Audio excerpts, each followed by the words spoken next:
Hai teman-teman semuanya, aku Sekar Arum Prameswari. Di video kali ini kita akan membahas tentang APBD desa. Nah, kali ini aku nggak sendirian, aku ditemani sama teman-teman aku. Kita kenalan dulu yuk satu persatu. Yang pertama kita ada Rahma. Hai. Ada Isna. Hai. Dan yang terakhir ada Dandi. Oke. Aku dan teman-teman aku dapat kesempatan istimewa untuk mewawancarai kepala desa dan juga sekretaris desa di Desa Sukamakmur. Jangan lupa tonton videonya sampai habis ya teman-teman. Halo teman-teman, sekarang kita sudah sampai di kantor Desa Sukamakmur. Yuk kita kenalan sama kepala desa dan juga sekretarisnya di sini.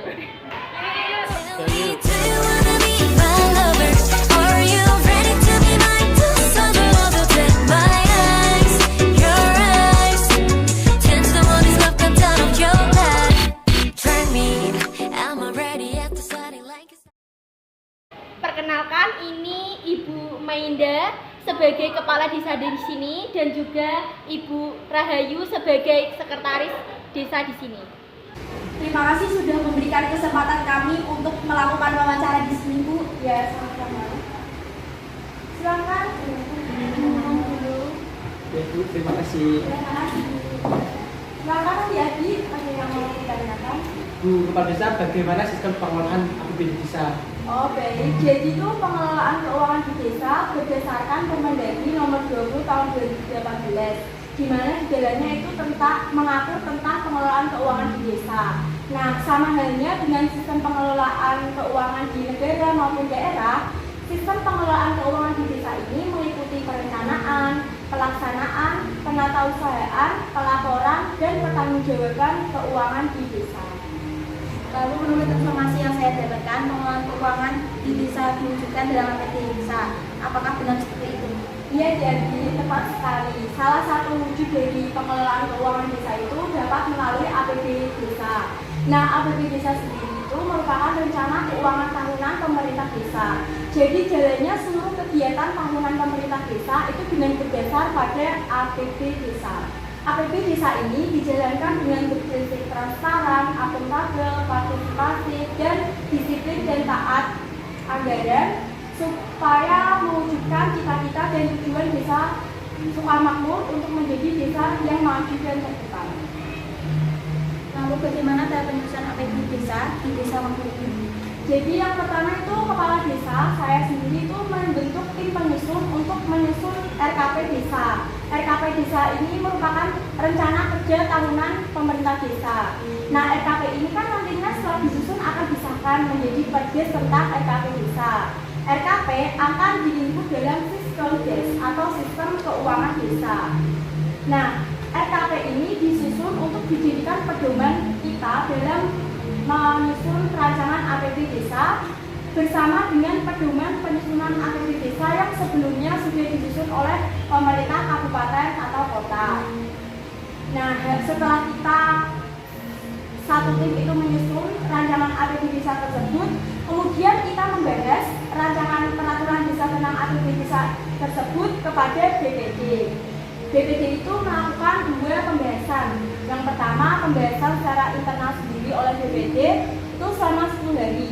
Kemudian BPD juga melakukan pembahasan secara gabungan dengan pemerintah desa yang meliputi saya sendiri sebagai kepala desa, sekretaris desa, beserta KAUR. Nah, semua pembahasan yang sudah kita bahas itu ditulis dalam notulen musyawarah dan berita acara. Apabila BPD sudah menyepakati, maka rancangan APBD desa tersebut itu diserahkan kepada bupati atau wali kota melalui camat untuk dilakukan evaluasi. Nah, kenapa sih kok diperlukan evaluasi? Karena tuh untuk menjamin bahwa rancangan tersebut itu untuk membiayai pembangunan desa sudah berdasarkan pada kewenangan desa yang mengutamakan kepentingan umum dan sudah sesuai dengan peraturan perundang-undangan. Jadi itu untuk memastikan bahwa rancangan tersebut itu sudah sesuai dan sudah sesuai dengan peraturan perundang-undangan. Nah, kan setelah diajukan itu bupati atau melalui camat itu melakukan evaluasi itu dalam waktu 20 hari. Jadi mereka diberikan waktu 20 hari untuk melakukan evaluasi. Apabila dalam 20 hari itu bupati atau wali kota tidak memberikan hasil evaluasi itu, maka RAPP desa akan berlaku dengan sendirinya. Namun apabila mereka memberikan hasil itu ada dua kemungkinan. Yang pertama disetujui, yang kedua itu disetujui itu kan berarti RAPP desa tersebut sesuai dengan peraturan perundang-undangan. Apabila tidak disetujui, maka camat itu memberikan waktu kepada pemerintah desa 20 hari untuk dilakukan penyempurnaan. Nah, setelah dievaluasi itu kan ada tahap penetapan dari rancangan APB desa menjadi perdes tentang APB desa. Nah, ada dua kemungkinan kan, apabila BPD sudah menyetujui, maka itu kan sudah ditetapkan menjadi APB desa. Nah, APB desa tersebut untuk menjalankan kegiatan tahunan pemerintah desa dalam waktu 1 tahun, periode 1 Januari sampai 31 Desember. Nah, apabila tidak disetujui, maka akan dilakukan rapat pembahasan kedua antara kepala desa dengan pihak-pihak yang tidak menyetujui rancangan tersebut. Nah, apabila dalam pembahasan kedua tersebut masih tidak ditemukan solusi atau masih ada yang tidak serak atau tidak setuju, masih tidak setuju, maka pemerintah desa dapat menggunakan waktu anggaran tahun lalu supaya tidak terjadi kekosongan dalam pembiayaan. Sekretaris, saya mau tanya, apakah dalam rancangan APD desa selama periode berjalan dapat mengalami perubahan? Iya, betul sekali. Rancangan APBD desa selama periode berjalan dapat mengalami perubahan. Mungkin karena adanya perubahan pendapatan, belanja desa, ataupun pembiayaan. Nah, apakah jika dapat mengalami perubahan, berapa kali APD desa dapat mengalami perubahan tersebut? Dalam 1 tahun anggaran, kecuali dalam keadaan yang luar biasa, APBD desa dapat mengalami perubahan hanya 1 kali yang ditetapkan dengan peraturan desa. Nah, APBD kan dapat mengalami perubahan kan Bu? Nah, kira-kira ini hal-hal seperti apa dan kondisi seperti apa yang dapat menyebabkan perubahan APBD desa?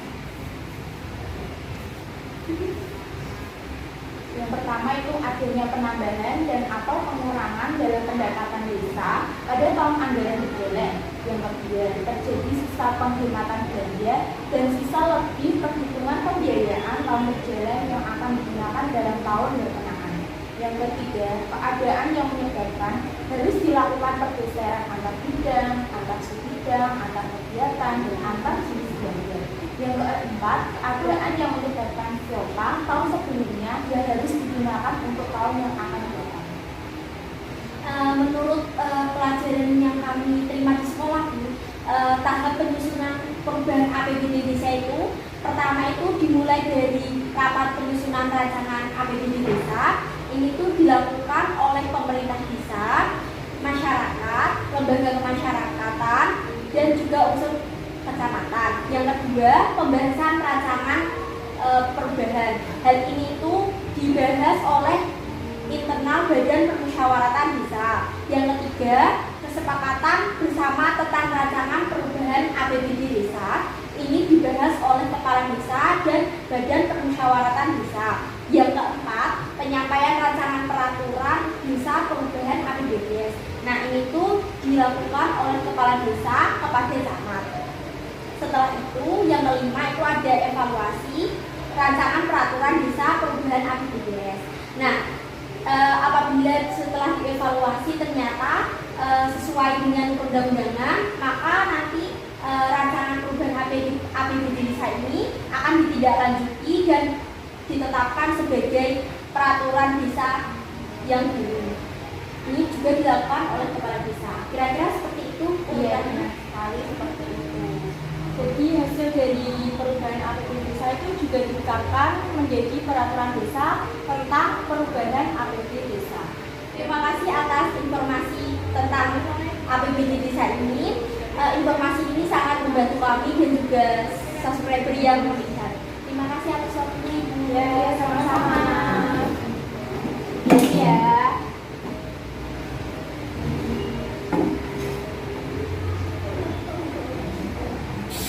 Kakak.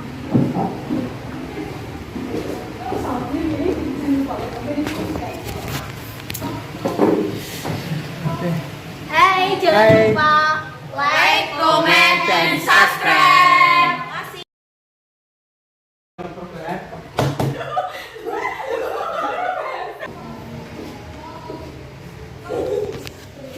Oke guys, terima kasih. Jangan lupa subscribe.